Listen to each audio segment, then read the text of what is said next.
kay Kid Pro ko. So, ulitin ko na to since na-vlog ko na to dati. Kid Pro ko. So, ito yung basic ng obligations and contracts. Diba? Oblicon. Na sa isang kontrata, may isang party doon na magpo-provide for another party and then sila rin maipoprovide. So, Kid Pro ko is for mutual exchange. So, ito papasok to sa business law.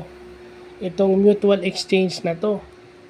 Pag pumipirma tayo ng kontrata, magseserbisyo ka at babayaran ka nila based dun sa napagkasunduan sa kontrata. Kaya pala ang kontrata, o hindi ba lang ko yung sweldo.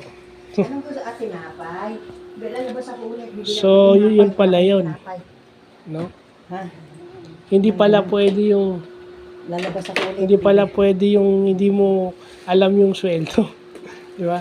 Kasi na-encounter ko yan dati. Lumalabas dahil ikaw yung nakaharap Anong oras na? Hindi ko alam. Basta ganun. Na-encounter ko yan. Dapat pala hindi blanco yung kasi basic din to sa management, Kid Pro ko. Ito yung tinatandaan dapat. Kid Pro ko. Mutual exchange or something for something. So, na yun. Kaya nung na-encounter ko dati, parang pag ikaw yung humarap sa tao, ikaw yung nakaharap doon at nagtanong, kung empleyado ka lang na sumunod, ikaw yung nakakahiya. Hindi naman yung bossing mo na nag-utos sa'yo.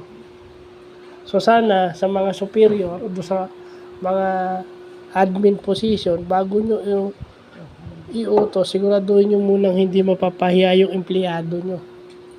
Tabi. Ayan na, tabi. Sa bagay, kasi hindi nyo naman tinatanggap yung pag mali ng empleyado nyo, mali nyo.